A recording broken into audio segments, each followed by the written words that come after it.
الحمد لله وكفى وسلام على عباده الذين اصطفى أما بعد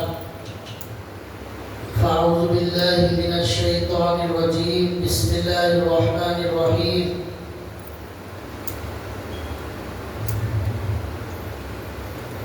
وأيوب إذ نادى ربه أني مسني الضر وأنت أرحم الراحمين رب اشرح لي صدري ويسر لي أمري واحلل عقدة من لساني يفقه قولي سبحانك لا علم لنا إلا ما علمتنا إنك أنت العليم الحكيم اللهم صل على محمد في أول كلامنا اللهم صل على محمد في أوسط كلامنا اللهم صل على محمد في آخر كلامنا صدق اللہ العظیم. محترم دینی بھائیوں، قرآن کریم کی ایک آیت آپ کے سامنے تلاوت کی گئی ہے. گزشتہ جمعہ آپ کے سامنے یہ بات کہی گئی تھی کہ دنیا میں شرک کس طرح آیا، کس طرح لوگوں میں شرک کی شروعات ہوئی اور کس طرح شیطان نے لوگوں کو شرک کے ذریعے گمراہ کیا. آج آپ کے سامنے یہ بتانا ہے کہ قرآن کریم میں اللہ تعالیٰ نے اور ہمارے نبی صلی اللہ علیہ وسلم نے اپنی حدیثوں میں یہ بتایا ہے، خاص طور پر مسلمانوں کو یہ بتایا ہے کہ مسلمانوں کے اندر بھی بہت ساری شرک کی چیزیں پائی جاتی ہیں. بہت سارے مسلمان بھی شرک کے کاموں میں مبتلا ہو جاتے ہیں، لیکن ان کو معلوم نہیں ہوتا کہ وہ شرک کے کام میں لگ گئے. شیطان نے ان کو شرک کے دروازوں پر لا کر کھڑا کر دیا ہے. ان دروازوں سے وہ دھیرے دھیرے آہستہ آہستہ شرک میں داخل ہو جاتے ہیں، یہاں تک کہ ان کا ایمان غارت ہو جاتا ہے، ان کا ایمان برباد ہو جاتا ہے. اس زمانے میں سب سے زیادہ ضرورت اور سب سے زیادہ ضروری کام یہ ہے. دن بدن دنیا قیامت کے قریب جا رہی ہے. حالات پوری دنیا کے یہ بتا رہے ہیں کہ اللہ کے نبی کی حدیثیں پوری کی پوری صحیح ہو رہی ہے. اللہ کے نبی نے فرمایا پوری دنیا میں ظلم بھر جائے گا، قتل و غارت گیری عام ہو جائے گی، قتل عام ہو جائے گا. نہ مارنے والے کو معلوم ہوگا کیوں مار رہا ہے، نہ مرنے والے کو معلوم ہوگا کہ کیوں مر رہا ہے. ظلم بھر جائے گا. یہ اللہ کے نبی نے کہا. یہ سب حالات ہم دنیا میں دیکھ رہے ہیں اور پوری دنیا ایک جنگ کا میدان بن جائے گی. پوری دنیا جنگ کا میدان.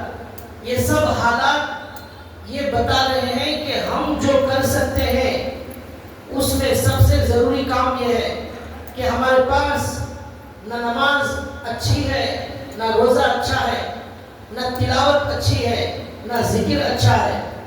عمل میں ہمارے کوئی جان نہیں ہے.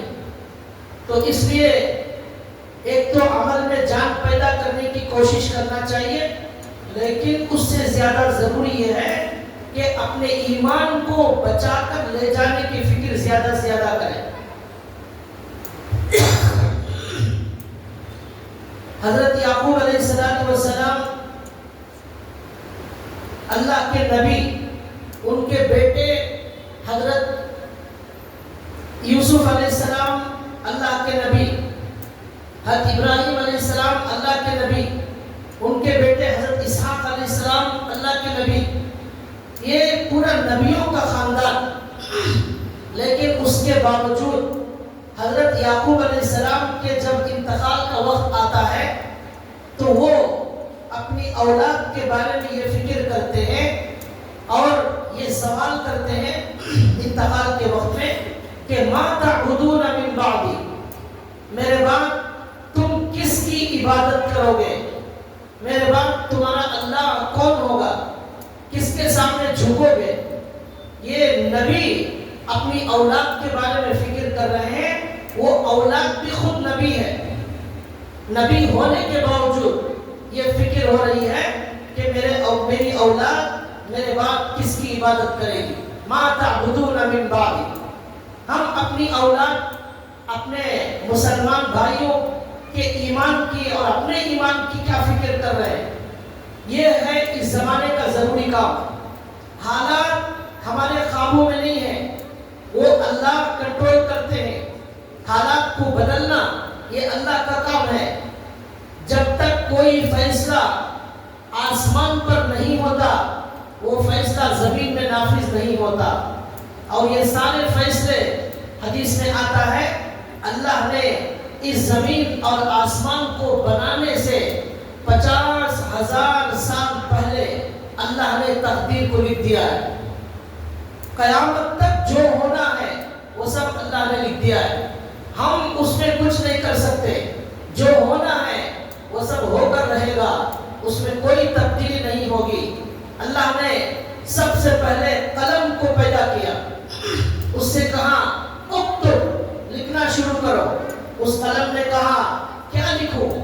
اللہ نے کہا قیامت تک جو بھی ہونے والا ہے وہ سب لکھو۔ تو اس قلم نے سب کچھ لکھ دیا، کوئی چیز باقی نہیں ہے، سب جو کچھ ہونے والا ہے وہ سب کا سب لکھ دیا گیا ہے۔ اس میں سارے لوگوں کی زندگی، سارے لوگوں کی موت، کون کیسا مرے گا، کب مرے گا، کون شہید ہوگا، یہ ساری تفصیلات اس کے اندر لکھی ہوئی۔ تو ہمیں حالات سے زیادہ فکر اپنے ایمان کی کرنا ہے۔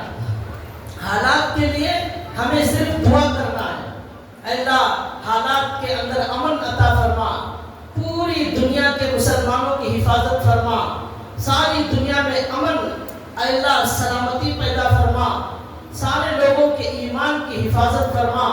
یہ دعا کرنا ہے۔ ہم حالات بدل نہیں سکتے، لیکن ہم اپنے آپ کو بدل سکتے ہیں، ہم اپنے ایمان کو بچانے کی فکر کر سکتے ہیں۔ یہ ہے سب سے زیادہ ضروری کام اس زمانے کا۔ اللہ نے قرآن کریم میں فرمایا وَمَا يُؤْمِنُ أَكْثَرُهُمْ بِاللَّهِ إِلَّا وَهُمْ مُشْرِكُونَ۔ اللہ پر ایمان رکھنے والے بھی بہت سارے لوگ شرک کا کام کرتے ہیں۔ ایمان رکھنے والے، ایمان نہ رکھنے والے شرک کا کام کرتے ہیں، یہ کوئی تعجب کی بات نہیں ہے۔ ایمان رکھنے والے، کلمہ پڑھنے والے، یہ بھی شرک کا کام کرتے ہیں۔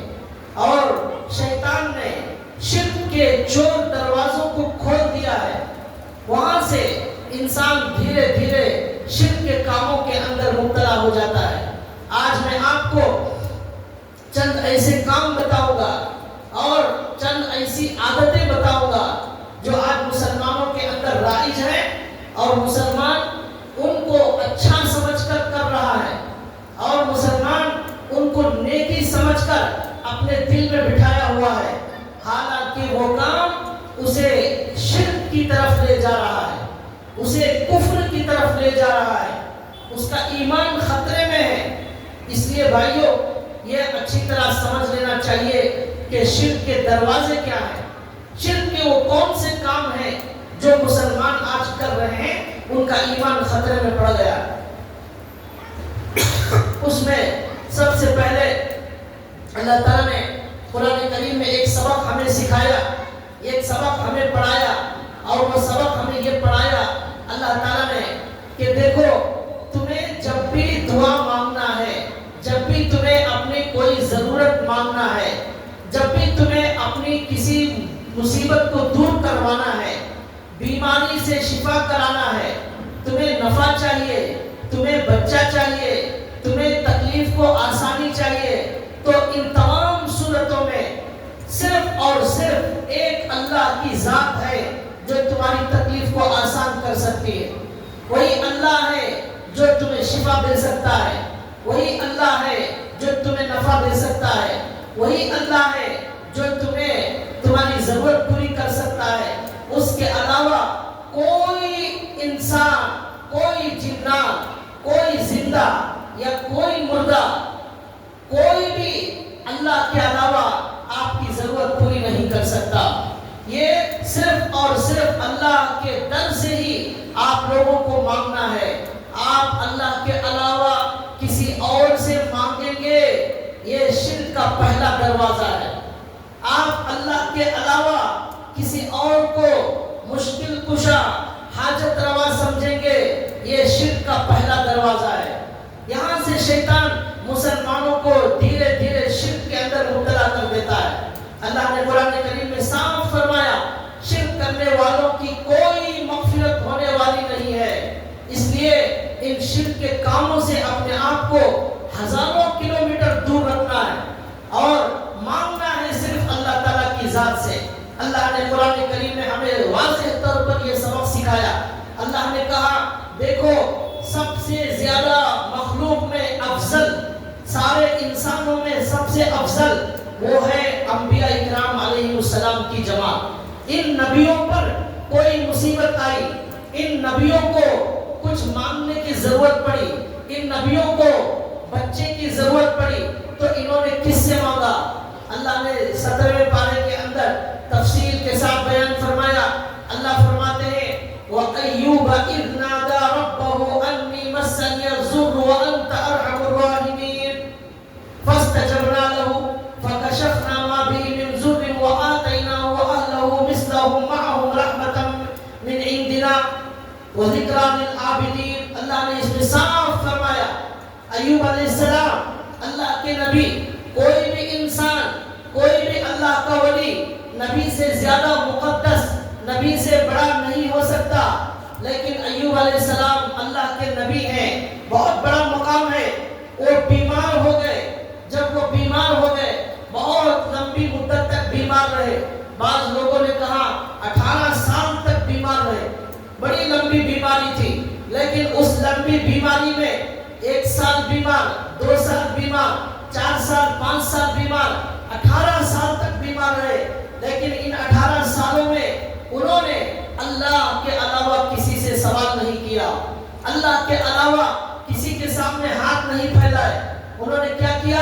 اللہ قرآن کہتا ہے اور ایوب علیہ السلام نے اذ نادى ربہ اپنے اللہ کو پکارا, اپنے اللہ کو پکارا اور کہا اے اللہ مجھے تکلیف پہنچی ہے, انی مسنی الضر وانت ارحم الراحمین, آپ ہی ہیں جو رحم کرنے والوں میں سب سے زیادہ رحم کرنے والے ہیں. تو اللہ نے جواب دیا فاستجبنا لہ, ہم نے ان کی دعا قبول کی اور ان کی تکلیف کو ہم نے آسان کر دیا. اور ہم نے ان کے مال کا نقصان ہو گیا تھا بیماری سے پہلے. ایوب علیہ السلام کے پاس بہت زیادہ مال تھا, ان کے پاس اولاد تھی, ان کے پاس خاندان قبیلہ تھا, سب کچھ برباد ہو گیا, سب کچھ مال ختم ہو گیا اور خاندان دور ہو گیا, اولاد ہلاک ہو گئی. اللہ نے کہا اللہ کو پکارنے کی وجہ سے اللہ نے ان کو صحت بھی عطا فرمائی اور ڈبل مال عطا فرمایا, اور اللہ نے جو کچھ لیا تھا وہ سارا کا سارا ان کو عطا کر دیا. اب اللہ کہتے ہیں اس طرح نبی جب اپنی تکلیف کے لیے اپنی صحت کے لیے اللہ کو پکارتا ہے تو نبی سے افضل کوئی نہیں. آپ کسی کو بھی پکاریں گے وہ نبی سے افضل نہیں ہو سکتا. اس لیے تمہیں بھی اپنی بیماری میں صرف اور صرف اللہ کو پکارنا ہے. وہی اللہ جس نے ایوب علیہ السلام کو شفا دی وہ آپ کو اور ساری انسانوں کو شفا دے سکتا ہے. اللہ نے اس کے بعد فرمایا حضرت یونس علیہ السلام کا ذکر فرمایا. حضرت یونس علیہ السلام کو ان کی بستی سے وہ یونس علیہ السلام نکل گئے تھے, لوگوں سے انہوں نے لوگوں کو اللہ کی دعوت دی, ایک اللہ کی طرف بلایا, لیکن قوم نے ان کی بات نہیں مانی. یونس علیہ السلام نے کہا اللہ کا عذاب تم پر آنے والا ہے. چنانچہ اللہ کے عذاب کے آثار آسمان پر نظر آنے لگے. یونس علیہ السلام سے چھوٹی سی غلطی ہوئی, وہ یہ ہوئی کہ اللہ کی اجازت کے بغیر اس بستی سے وہ نکل کر چلے گئے عذاب کے آنے سے پہلے. اللہ کو یہ بات پسند نہیں آئی کہ اللہ کی اجازت کے بغیر بستی سے کیوں نکلے. اللہ اللہ کے حکم کے بعد نکلنا چاہیے تھا، یہ چھوٹی سی غلطی ہو گئی۔ اب کیا ہوا، یونس علیہ السلام بستی سے نکل گئے، یہاں بستی والوں نے دیکھا اللہ کا عذاب نظر آ رہا ہے، سب لوگوں نے توبہ کی، اللہ سے معافی مانگی، اللہ نے وہ عذاب ہٹا لیا۔ اب یونس علیہ السلام کشتی میں بیٹھ گئے سمندر میں جانے کے لیے، اب وہ کشتی ڈاواڈول ہونے لگی، گرنے لگی۔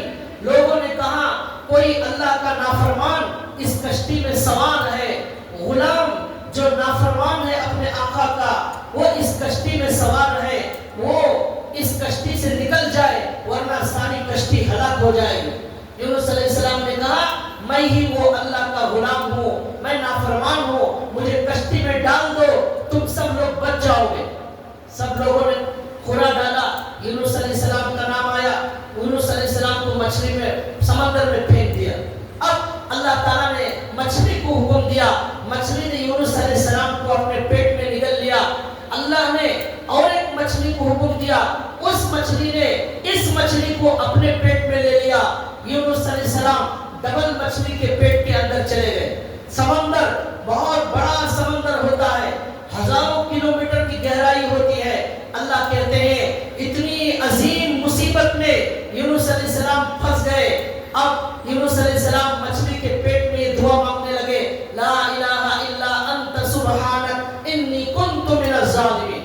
اے اللہ آپ کے علاوہ کوئی مصیبت دے نہیں سکتا، آپ کے علاوہ کوئی مصیبت ہٹا نہیں سکتا، میں ہی ظالم ہوں، میں گنہگار ہوں، میرے گناہ کی وجہ سے یہ سزا ملی ہے، اے اللہ آپ مجھے نجات عطا فرمائی۔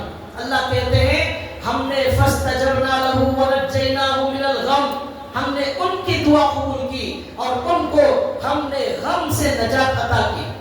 چنانچہ 3 دن یا 7 دن تک وہ مچھلی کے پیٹ میں رہے، پھر اللہ نے قرآن میں کہا اندھیروں میں انہوں نے اللہ کو پکارا۔ مچھلی کا پیٹ کا اندھیرا اور ایک مچھلی کا اندھیرا، سمندر کا اندھیرا، رات کا اندھیرا، اس اندھیریوں میں کوئی انسان ان کو نہیں بچا سکتا تھا۔ وہ مچھلی بھی کوئی چھوٹی 5-10 کلو کی مچھلی نہیں تھی، وہ ٹنوں بڑی جو ہے مچھلی تھی، ہزاروں کلو وزن کی مچھلی تھی وہ، جس میں یونس علیہ السلام اندر چلے گئے تھے۔ اسی بڑی مچھلی کو انسان بھی قابو میں نہیں کر سکتا، صرف اللہ ہی ہے جو اس مصیبت سے نجات دے سکتے ہیں۔ اللہ نے مچھلی کو حکم دیا، وہ مچھلی لا کر یونس علیہ السلام کو سمندر کے باہر ڈال دیتی ہے۔ اللہ کہتے ہیں اس سے قیامت تک آنے والوں کو یہ سبق سکھانا ہے کہ دیکھو تمہیں کیسی بھی مصیبت آ جائے، تمہیں صرف اللہ کو پکارنا ہے۔ اور ایک بات یہاں یاد رکھیے کہ ایسی تکلیف جس کو حل کرنا بظاہر ناممکن ہے، ناممکن ہے وہ مشکل دور کرنا، کوئی مچھلی کے پیٹ میں چلا جائے وہ زندہ واپس آ جائے، ناممکن ہے، لیکن اللہ کی دعا ایسی طاقت رکھتی ہے جو ناممکن کو ممکن بنا دیتی ہے۔ اللہ نے کہا ناممکن مصیبت میں بھی پھنس جاؤ، وہاں بھی تمہیں اللہ ہی کو پکارنا ہے۔ وہی اللہ ہے جو ناممکن تکلیف سے تمہیں نکالنے کی طاقت رکھتا ہے۔ یاد رکھو مصیبت سب زیادہ ہو جائے تو ادھر ادھر مت بھٹکنا، کسی مردے کے پاس، کسی زندے کے پاس، کسی عامل کے پاس، کسی دھوکے باز کے پاس جا کر اور کسی جو ہے شرک کے کاموں میں مبتلا ہو کر کہیں جا کر اپنا سر کہیں اور مت جھکانا۔ یاد رکھو تمہیں کوئی دینے والا نہیں، کوئی تمہاری تکلیف نہیں ہٹا سکتا۔ یہ یونس علیہ السلام کی زندگی سے ہمیں سبق ملا۔ اللہ نے کہا فَنَجَّيْنَاهُ مِنَ الْغَمِّ، ہم نے ان کو ان کی تکلیف سے نجات عطا فرمائی۔ اللہ اس کے بعد کہتے ہیں وَكَذَلِكَ نُنْجِي الْمُؤْمِنِينَ، اسی طرح ہم تمام مسلمانوں کو نجات عطا فرماتے ہیں اور آئندہ بھی نجات دیتے رہیں گے۔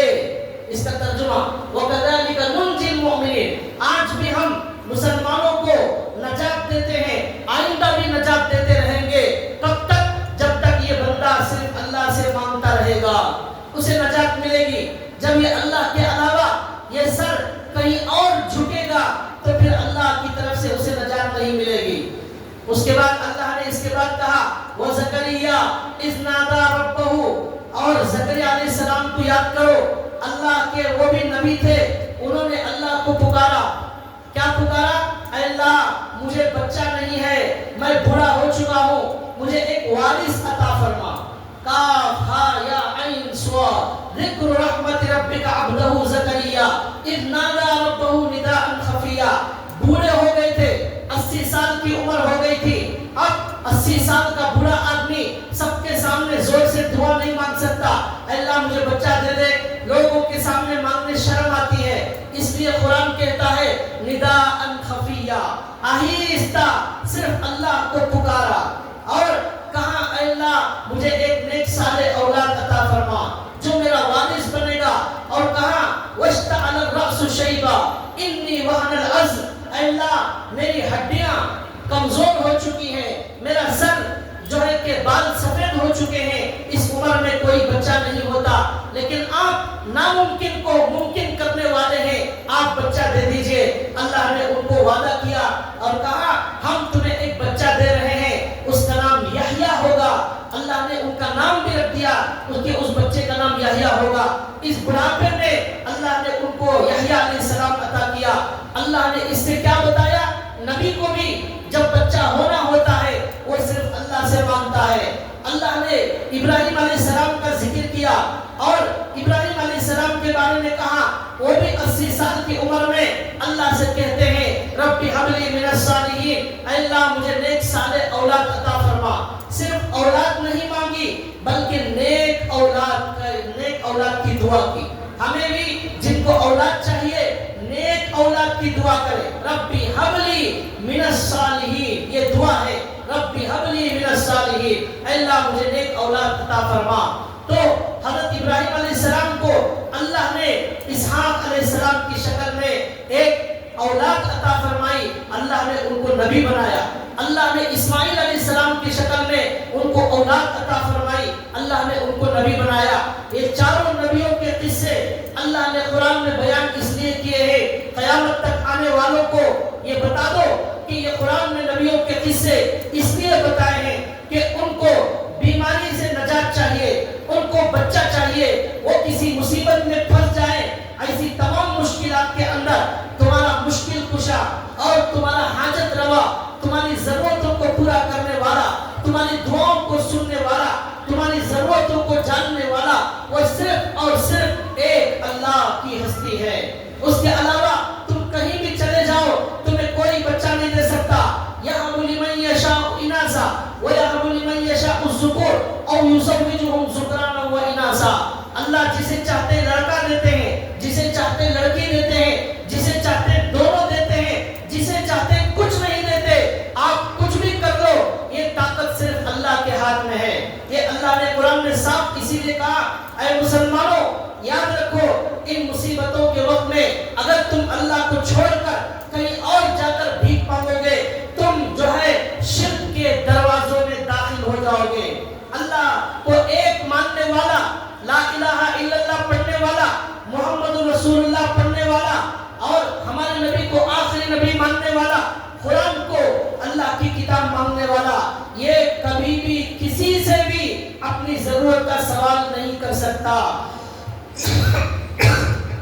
اللہ کے نبی نے حدیث کے اندر بھی فرمایا صحابہ سے، اِذَا اسْتَعَنْتَ فَاسْتَعِنْ بِاللَّهِ، اِذَا اسْتَعَنْتَ فَاسْتَعِنْ بِاللَّهِ، جب مدد مانگنا ہو تو صرف اللہ سے مدد مانگنا، اللہ کے علاوہ کسی سے مدد نہ مانگنا۔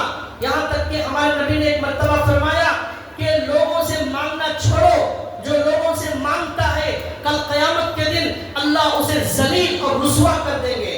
یہاں تک کہ حدیث میں اللہ کے نبی نے فرمایا وہ اس حال میں قیامت میں اس حال میں آئے گا، اس کے چہرے پر گوشت کا ایک ٹکڑا نہیں ہوگا، ہڈیوں کا ڈھانچہ ہوگا، ایسے چہرے کے ساتھ وہ قیامت کے دن آئے گا۔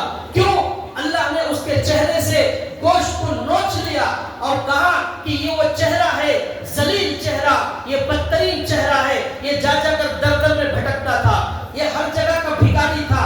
اللہ کہتے ہیں بھکاری بننا ہے صرف اللہ کے بھکاری بنو، رونا ہے اس اللہ کے سامنے رو، لوگوں کے سامنے رو گے تمہارا مذاق اڑایا جائے گا، لوگ ہنسیں گے، تمہاری تکلیف پر رحم نہیں کریں گے، تمہارا مذاق اڑائیں گے، لیکن اللہ کے سامنے رو، اللہ مذاق نہیں اڑائیں گے، اللہ کسی کو نہیں بتائیں گے، اللہ آہستہ سے تمہاری ضرورت پوری کر دیں گے، تمہاری تکلیف کو آسانی میں بدل دیں گے۔ ان مع العسر یسرا، اللہ کا وعدہ ہے، ہر تکلیف کے بعد آسانی آتی ہے، اللہ کا وعدہ ہے۔ اللہ نے کہا اذا سألك عبادی عنی فإنی قریب اجیب دعوت الداعی اذا دعانی، اللہ نے کہا میرے بندوں کو بتا دو میں ان کی جان کی رگ سے بھی زیادہ ان کے قریب ہوں، ان کی جان کی رگ جو گلے میں ہوتی ہے اس سے زیادہ میں بندے کے قریب ہوں۔ جب وہ مجھے مانگتا ہے، جب وہ مجھے پکارتا ہے، چاہے آہستہ پکارے، چاہے زور سے پکارے،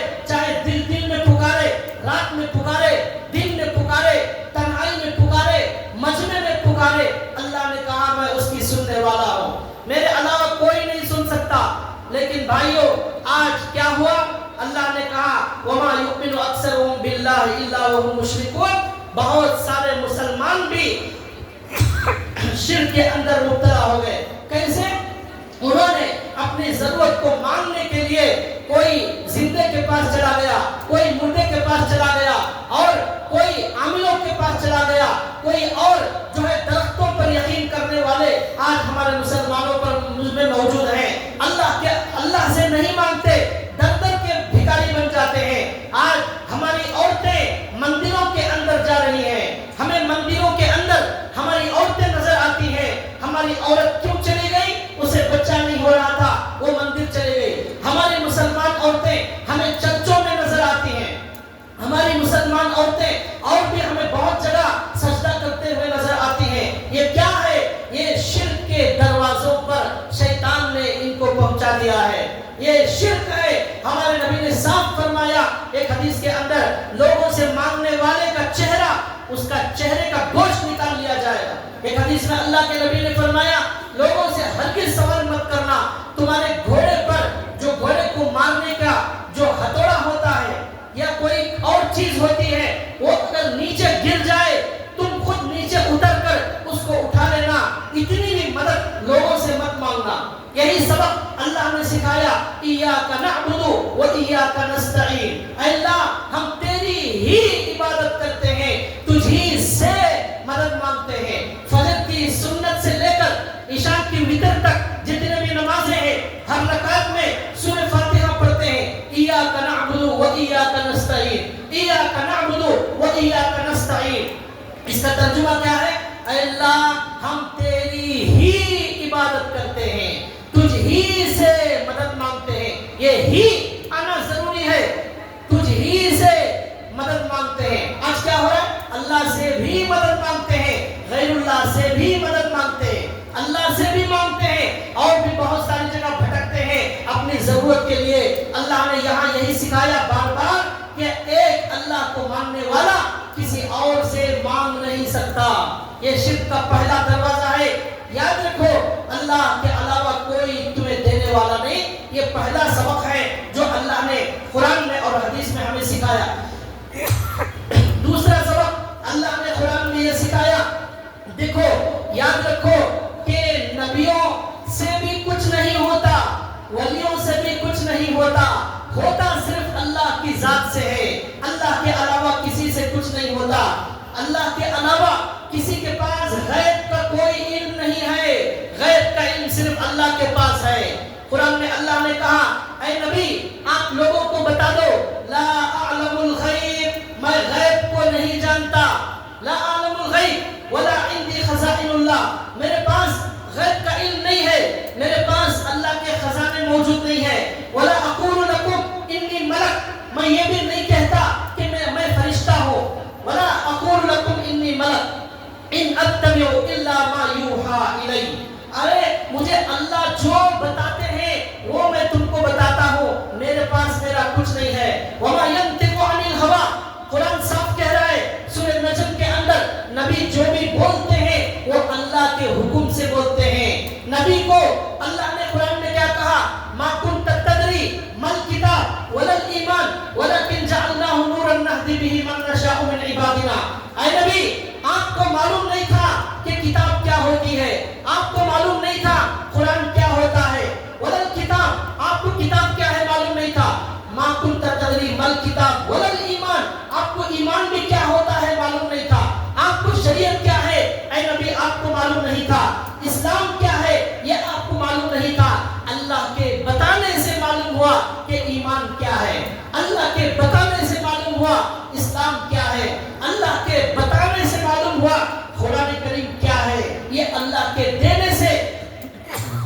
ہمارے نبی کو یہ سب معلوم ہوا؟ یہ ساری قرآن کی آیتیں میں بتا رہا ہوں، میری طرف سے میں کچھ نہیں بتا رہا ہوں۔ اللہ نے قرآن میں صاف کہا نبی کے ہاتھ پر کبھی کبھی معجزہ ہو جاتا ہے۔ اللہ نے کہا دوسرا سبب، نبی کے ہاتھ پر اگر معجزہ ہو جائے، کسی ولی کے ہاتھ پر اگر کرامت ظاہر ہو جائے تو کرامت حق ہے، ولی کے ہاتھ پر کرامت ہو سکتی ہے، لیکن اس میں ولی کا کوئی کمال نہیں ہے، وہ میرے اللہ کی قدرت ہے۔ نبی کے ہاتھ پر معجزہ ہو سکتا ہے لیکن نبی کا کوئی کمال نہیں، وہ اللہ کا کمال ہے، وہ اللہ کی قدرت ہے۔ اللہ کے سکھانے سے وہ معجزہ نبی کو ملا، ولی کو کرامت دینے سے وہ ولی کو کرامت ملی، ورنہ اس کے پاس اس کا کوئی اختیار نہیں ہے۔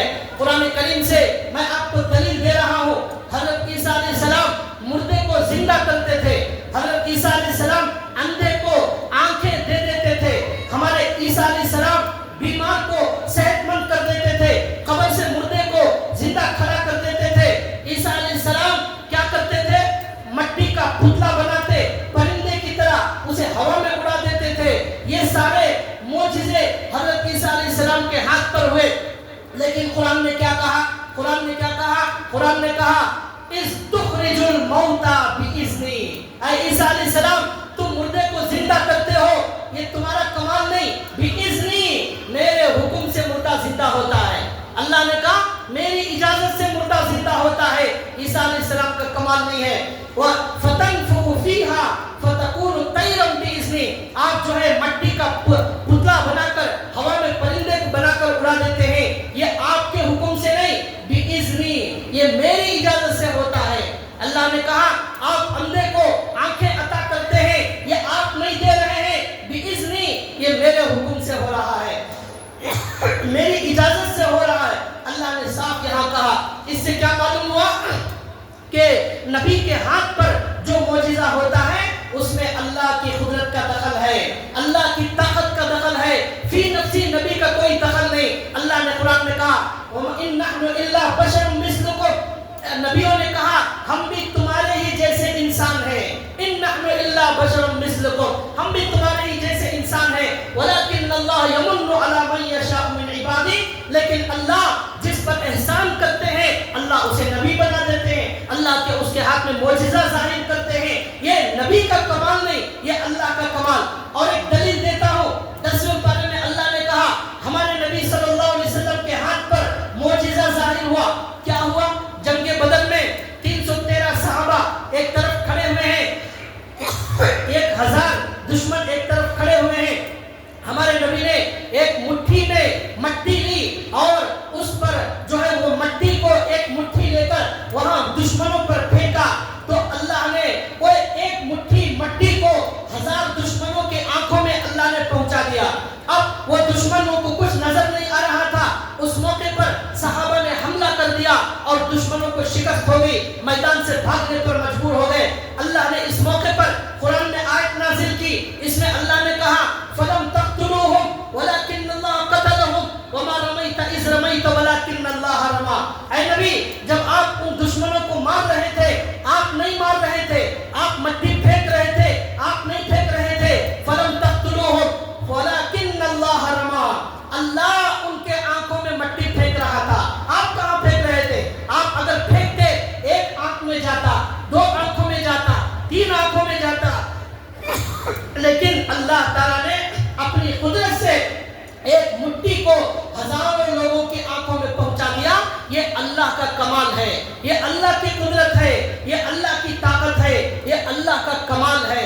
اس میں اللہ نے ہمارے نبی کو کہا آپ کے ہاتھ پر جو معجزہ ظاہر ہوتا ہے وہ بھی اللہ کی قدرت ہوتی ہے، اللہ کی اجازت سے ہوتا ہے، اللہ کی قدرت سے ہوتا ہے، نبی کا اس میں کوئی کمال نہیں ہے۔ اس میں اللہ نے صاف کہا اب نبی کے اندر بھی جو کمال موجود ہے، نبی کے ہاتھ میں جو معجزہ نظر آ رہا ہے وہ نبی کا نہیں بلکہ اللہ کی قدرت سے نظر آ رہا ہے۔ اسی طرح کسی ولی کے ہاتھ میں اگر کوئی کرامت دیکھ لو، کوئی عجیب و غریب بات دیکھ لو، تب بھی یہ یاد رکھو وہ ولی کا کمال نہیں، وہ اللہ کا کمال ہے۔ اس کی دلیل 19ویں پارے میں موجود ہے، حضرت سلیمان علیہ السلام کے دربار میں بلقیس عورت کا لمبا قصہ بیان کیا گیا ہے۔ ایک عورت تھی، وہ کافر اور مشرک تھی، حضرت سلیمان علیہ السلام نے اپنے دربار میں اعلان کیا کون ہے جو اس کے تخت کو اٹھا کر میرے دربار میں لے کر آ جائے. ایک جن کھڑا ہوا اور اس جن نے کہا کہ اے بادشاہ میں آپ کے کرسی پر بیٹھے ہوئے کرسی سے اٹھنے سے پہلے وہ تخت لے کر آ جاؤں گا. حضرت سلیمان علیہ السلام نے کہا نہیں بہت دیر ہو جائے گی اور جلدی چاہیے. تو قرآن کہتا ہے قال الذی عنده علم من الکتاب انا آتیک به قبل ان یرتد الیک طرفک. اس آدمی نے کہا یہ کوئی جن نہیں تھا ایک اللہ والے تھے, اللہ والے کے ہاتھ میں کرامت ہو سکتی ہے. تو ان اللہ والوں نے کہا آپ آنکھ بند کر کے کھولیے پلک جھپکنے سے پہلے وہ تخت لے کر میں یہاں رکھ دوں گا. سلیمان علیہ السلام نے اجازت دی. اب سلیمان علیہ السلام آنکھ بند کر کھولنے سے پہلے وہ تخت وہاں سے یہاں ان کے دربار میں آ گیا. یہ 19 پارے کے اندر سورہ نمل میں اللہ نے بیان کیا. اس کے بعد قرآن کہتا ہے سلیمان علیہ السلام نے کہا ھذا من فضل ربی, ھذا من فضل ربی, یہ میرے رب کا فضل ہے. یہ پلک جھپکنے کے برابر یہ اللہ والے کی کرامت سے تخت وہاں سے ہزاروں کلومیٹر کا سفر کر کے یہاں آ گیا.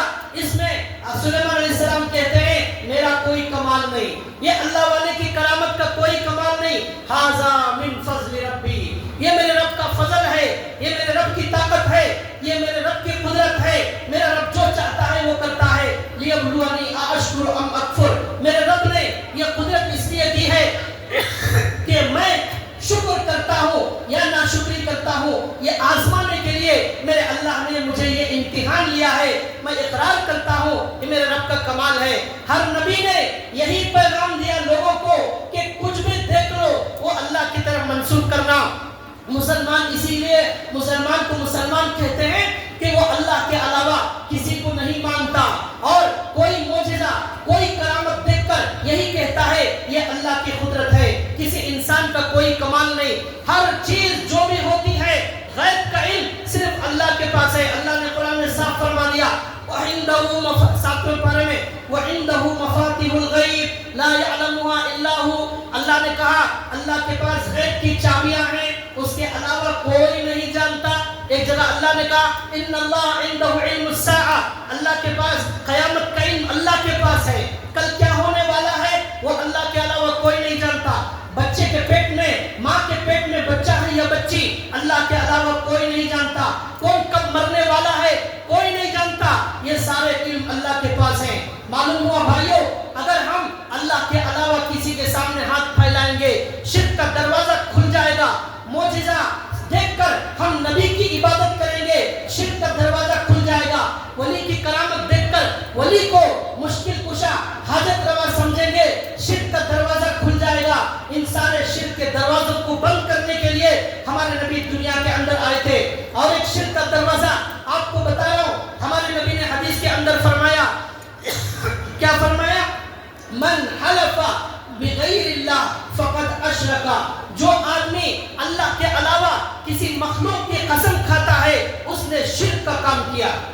اللہ کے علاوہ کسی کی قسم کھانے کی اجازت نہیں. ماں کی قسم, باپ کی قسم, مسجد کی قسم, دروازے کی قسم, آسمان کی قسم, کعبے کی قسم, باپ کی قسم, کسی کی قسم کھانا جائز نہیں. امام اعظم ابو حنیفہ کا مسلک یہ ہے, ان کا فتویٰ یہ ہے کہ اللہ کے علاوہ کسی مخلوق کی قسم کھانا جائز نہیں, حرام ہے, حرام.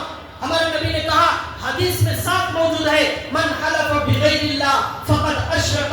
جو اللہ کے علاوہ کسی کی قسم کھائے گا وہ شرک کا کام کرنے والا ہے. اس طرح آج مسلمان نہ جاننے کی وجہ سے انجانے میں بہت سارے شرک کے کام کر رہے ہیں. یہ شرک کے کام دھیرے دھیرے ان مسلمانوں کو ایک دن مشرک بنا دیں گے. یہ کاموں سے شیطان ان کو کفر کی طرف لے جا رہا ہے. اس لیے ان سارے عقیدوں سے اپنے آپ کو بچانا ہے, شرک کے کاموں سے اپنے آپ کو بچانا ہے. ایک صحابی نے حضور کے سامنے کہا کعبے کی قسم, ایک صحابی نے کہا میرے ابا کی قسم. ہمارے نبی نے کہا کسی کے بھی اللہ کے علاوہ قسم مت کھاؤ.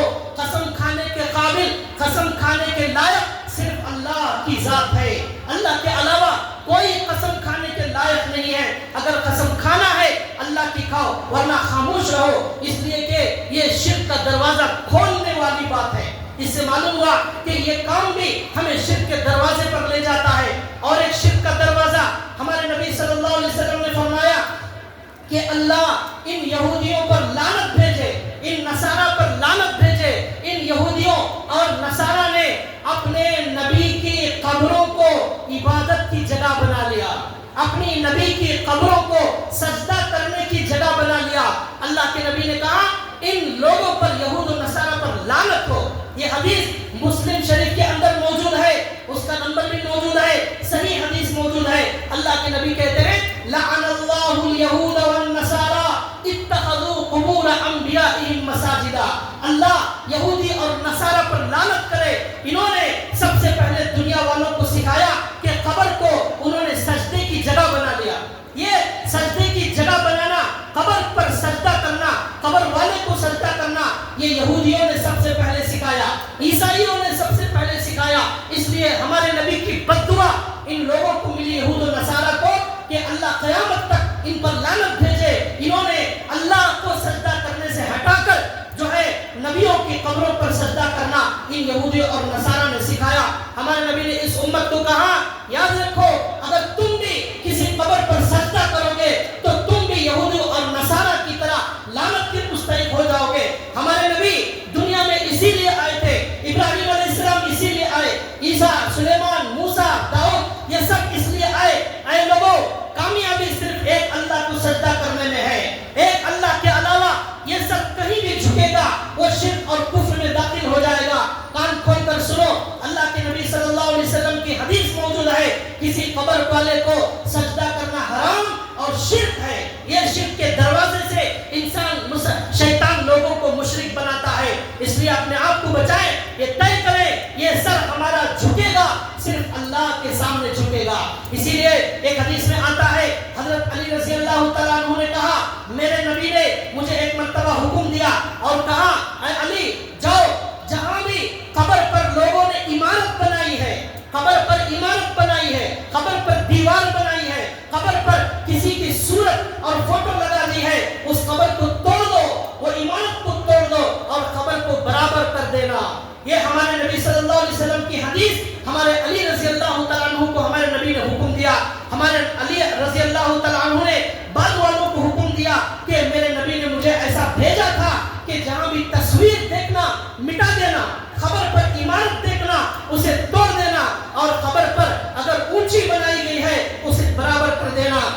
یہ بھی اللہ کے نبی صلی اللہ علیہ وسلم کی حدیث ہے. اگر کسی کو نمبر چاہیے, کتاب کا حوالہ چاہیے, وہ میرے سے بعد میں مل کر حدیث اور نمبر لے سکتے ہیں. یہ میری بات نہیں بتا رہا ہوں, اللہ کے نبی صلی اللہ علیہ وسلم کی بات بتا رہا ہوں. اور اس لیے بتا رہا ہوں بھائیوں کہ آج شیطان لوگوں کو کفر اور شرک کے کاموں میں مبتلا کر کے آہستہ آہستہ ان کو گمراہی کی طرف لے جا رہا ہے. اس لیے اپنے ایمانوں کی حفاظت کریں اور یہ کہیں کہ ہمارا سر اللہ کے علاوہ کسی کے سامنے نہیں جھک سکتا, ہمارے ہاتھ اللہ کے علاوہ کسی سے مانگ نہیں سکتے. ہمارا عقیدہ یہ ہے غیب کا علم سوائے اللہ کے کسی کے پاس نہیں. معجزہ نبی سے ہوتا ہے لیکن دینے والا اللہ ہے, کرامت ولی سے ہوتی ہے لیکن دینے والا اللہ ہے. ہر موقع پر ہماری نظر اللہ پر ہونا چاہیے. قرآن کریم جگہ جگہ یہ سبق سکھا رہا ہے. یہ ہمارے نبی صلی اللہ علیہ وسلم کی تعلیمات ہے. ہمارے نبی نے یہ سکھایا قیامت کے قریب بدترین حالات آنے والے ہیں.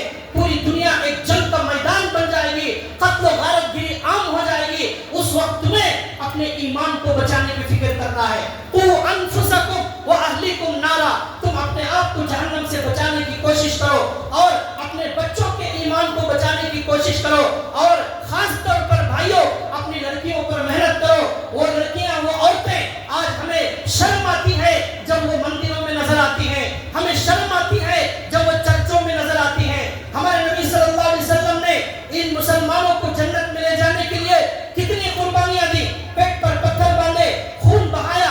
اسی لیے بہایا کہ ہمارا کوئی مسلمان مرتد نہ ہو جائے, ہمارا کوئی مسلمان غیر اللہ سے کبھی ہاتھ نہ پھیلائے, ہمارا مسلمان, ہماری عورت, ہماری بچی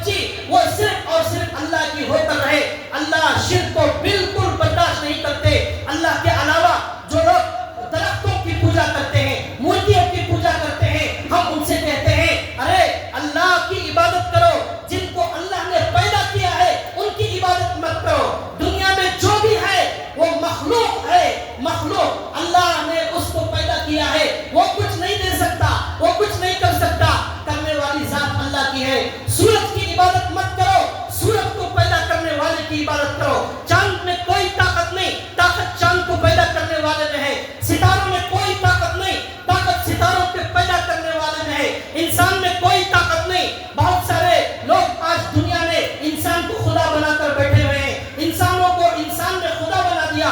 ہمارے نبی نے کہا میں اس لیے آیا ہوں لوگوں کو بندوں کی عبادت سے نکال کر اللہ کی عبادت میں جوڑنا, یہ ہمارے نبی کا مقصد ہے. لیکن لوگ آج انہی بندوں کی عبادت میں لگ گئے, انہی بندوں سے اپنی ضرورت مانگنے لگ گئے, انہی کو مشکل کشا, انہی کو حاجت روا سمجھنے لگے. یہ بھائیوں شرک کا دروازہ کھولنے والی بات ہے اور ہمارے ایمان کے لیے کینسر ہے.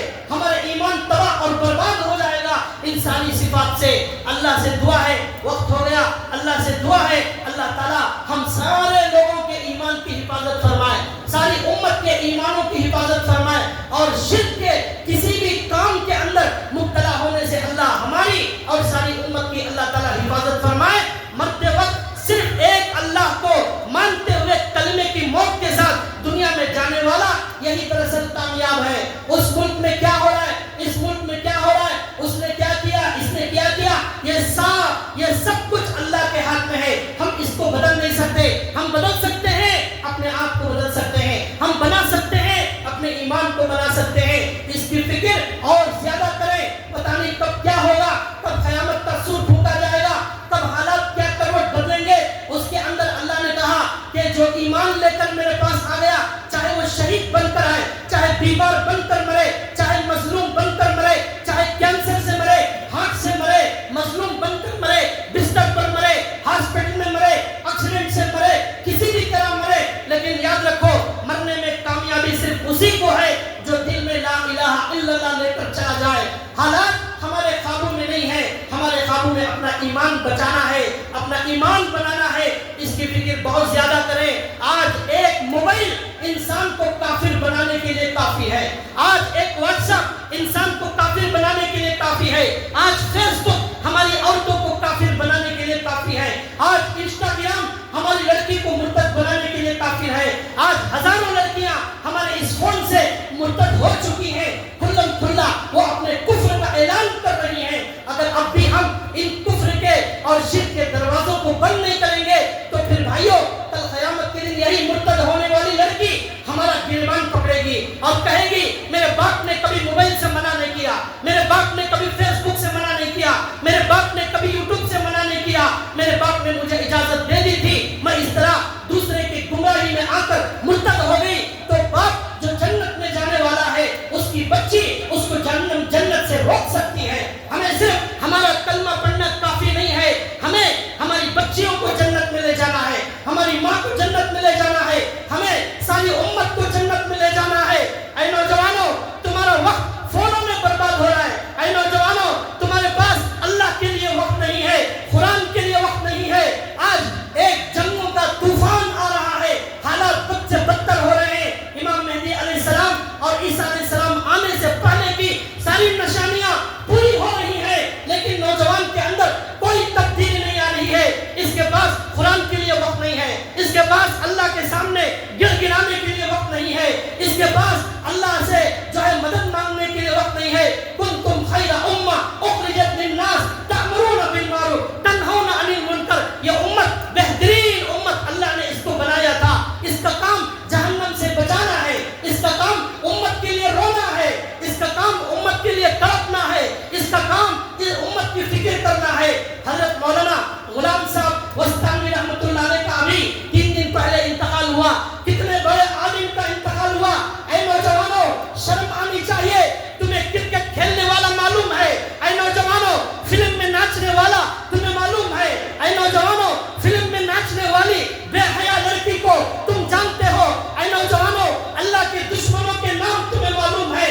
لیکن ہندوستان کا سب سے بڑا عالم, ایک بہت بڑا اللہ والا یہ دنیا سے چلا گیا. ہمارے نوجوانوں کو معلوم نہیں ہے کہ ہندوستان میں اتنے بڑے اللہ والے کی موت واقع ہو گئی.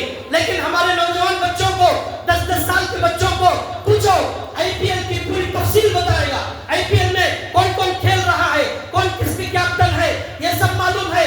کون سی نئی فلم ریلیز ہوئی ہمارے بچے کو معلوم, ہمارے نوجوان کو معلوم, ہماری لڑکی کو معلوم. لیکن اے نوجوانوں ہمارے نبی کی سیرت, ہمارے نبی کی